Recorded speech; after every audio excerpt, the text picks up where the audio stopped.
नमस्कार मित्रों, मैं हूं डॉक्टर हरिनिवास। चैनल का नाम है संस्कृत साहित्य एवं संस्कृति और आपके सम्मुख प्रस्तुत कर रहा हूं महाकवि भर्तृहरि की अनुपम कृति श्रृंगार शतक। देखिए, अगर आपने इस चैनल को सब्सक्राइब नहीं किया है तो सब्सक्राइब कर लीजिए। वैसे तो हर वीडियो में ये बात कहनी चाहिए, सभी यूट्यूबर कहते हैं, लेकिन मुझे ये याद ही नहीं रहता है। मुझे लगता है कि आप सब स्वयं ही समझदार हैं, तो अगर आपको वीडियो अच्छा लगेगा तो आप स्वयं सब्सक्राइब कर देंगे। लेकिन फिर भी अगर अभी तक नहीं किया है तो सब्सक्राइब कीजिए, अपने मित्रों से कहिए, उनके साथ इसको शेयर कीजिए। श्रृंगार शतक में स्त्रियों की चर्चा चल रही है और कुछ स्त्रियां ऐसी भी होती हैं जो वास्तव में हम ये कह सकते हैं कि स्त्रियों के ऊपर कलंक स्वरूप होती हैं। तो आगे कुछ वीडियो में हम उनकी बात करेंगे। आवर्तः संशयानाम अविनय भवनम पत्तनम साहसानाम दोषाणाम सन्निधानम कपट शतमयम क्षेत्रम प्रत्ययानाम स्वर्ग द्वारस्य विघ्नो नरकपुरमुखम सर्वमायाकरण्डम स्त्री यंत्रम केन सृष्टम विषममृतमयम प्राणिनाम एक पाशा। महाकवि भर्तृहरि कहते हैं कि जितने प्रकार के इस संसार के संदेह हैं, उन सब की जो भंवर है ना, आवर्ता, सभी प्रकार के संदेहों का जो भंवर है, अभिनय, भैया मतलब विनम्रता जैसा कुछ इनके अंदर होता ही नहीं है। आप कितना भी इनके सामने कुछ भी कहें, लेकिन इन पे कोई फर्क नहीं पड़ता है। और साहसपूर्ण कार्यों के लिए तो ये जैसे उनका कोषागार है, भवन है। पत्तनम शब्द का प्रयोग किया है।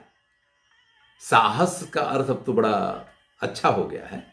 अर्थ जिसको कहते हैं कि अर्थोत्कर्ष हुआ है। अगर हम भाषा विज्ञान की भाषा में बात करें तो पहले साहस का अर्थ होता था किसी के ऊपर बलात्कार करना, किसी के साथ जबरदस्ती करना, आत्महत्या करना, किसी को गलत काम करवाना, इन सब को साहस कहा जाता था। तो जितने भी गलत काम है साहस में वो सारे काम आया करते थे। उनका तो ये पत्तनम, यानी उनका तो ये भंडार है।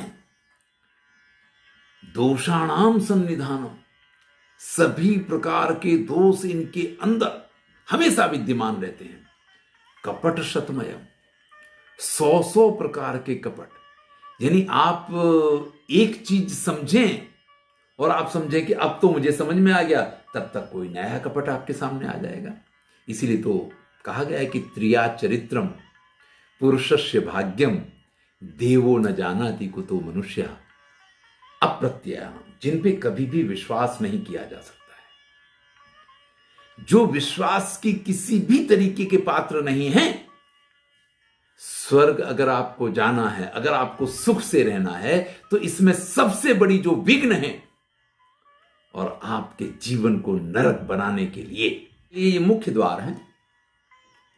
यानी अगर जिंदगी में दुखी होना है तो ऐसी किसी नारी से आप प्रेम कर लीजिए, उससे संबंध बना लीजिए।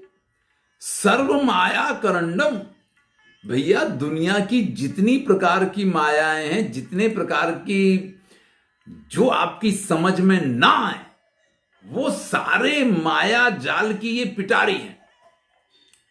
पता नहीं, जो देखने में अमृत जैसी है लेकिन वास्तव में जो विष से भरी हुई है, ये स्त्री रूपी यंत्र प्राणियों को अपने पास में बांधने के लिए क्यों करके विधाता ने बनाया है।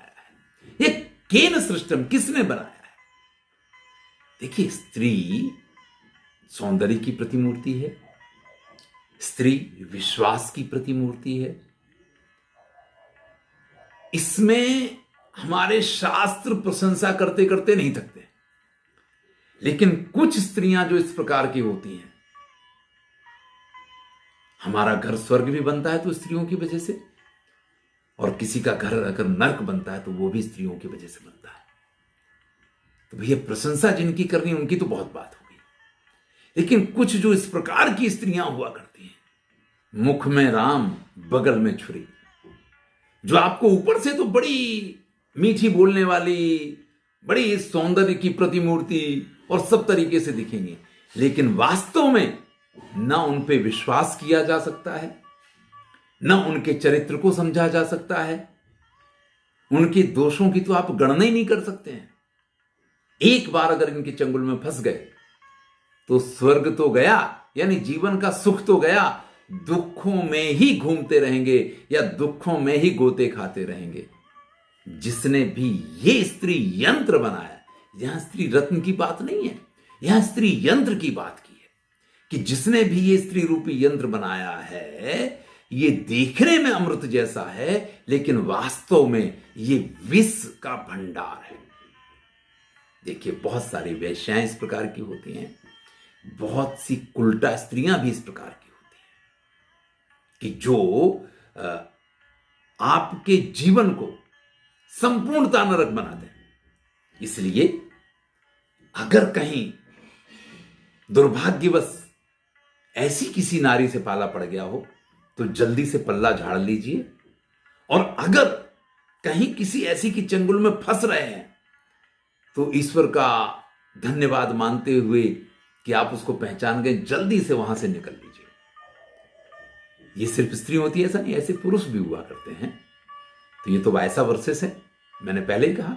श्रृंगार शतक भर्तृहरि लिख रहे हैं तो वो पुरुष की नजर से बात कर रहे हैं, लेकिन यही बात स्त्री की नजर से भी देखी जा सकती है। तो ये तो वायसा वर्सेस है। तो भैया हमेशा जीवन में इस चीज का ख्याल रखिए। पंचतंत्र में अंतर विषमया हेता, ये अंदर से विष जैसी होती हैं, बहिश्चैव मनोरमा, लेकिन बाहर से ये बड़ी सुंदर लगती हैं। तो भैया एक गुंजा फल होता है, घुंघचू बोलते हैं, आधा लाल और आधा काला। भैया देखो तो इतना सुंदर मोती जैसा लगता है ये, लेकिन अगर कहीं उसको आप खा जाओ तो सब कुछ खत्म कर देता है। तो गुंजा फल समाकारा योषिता केन निर्मिता, ये पंचतंत्र में भी ये श्लोक आया है। तो भैया जो सही है सब जगह उसकी प्रशंसा मिलती है, लेकिन जो गलत है उसकी निंदा करना भी हर व्यक्ति का कर्तव्य है। एक मछली सारे तालाब के पानी को गंदा करती है, एक व्यक्ति पूरे समाज के लिए कलंक सिद्ध हो सकता है। यहां ये जो बात कही गई सभी स्त्रियों के लिए नहीं कही गई। कई बार हम इस प्रकार के वाक्यों को सभी के लिए प्रयोग करें, ऐसी बात नहीं है। महाकवि भर्तृहरि जहां अच्छे लोग हैं उनकी प्रशंसा करते हैं, लेकिन जो ऐसी कुलटा हैं उनकी निंदा भर्तृहरि ने भी की है, और समाज को भी उनकी निंदा करनी चाहिए। धन्यवाद। मैं हूं डॉक्टर हरिनिवास।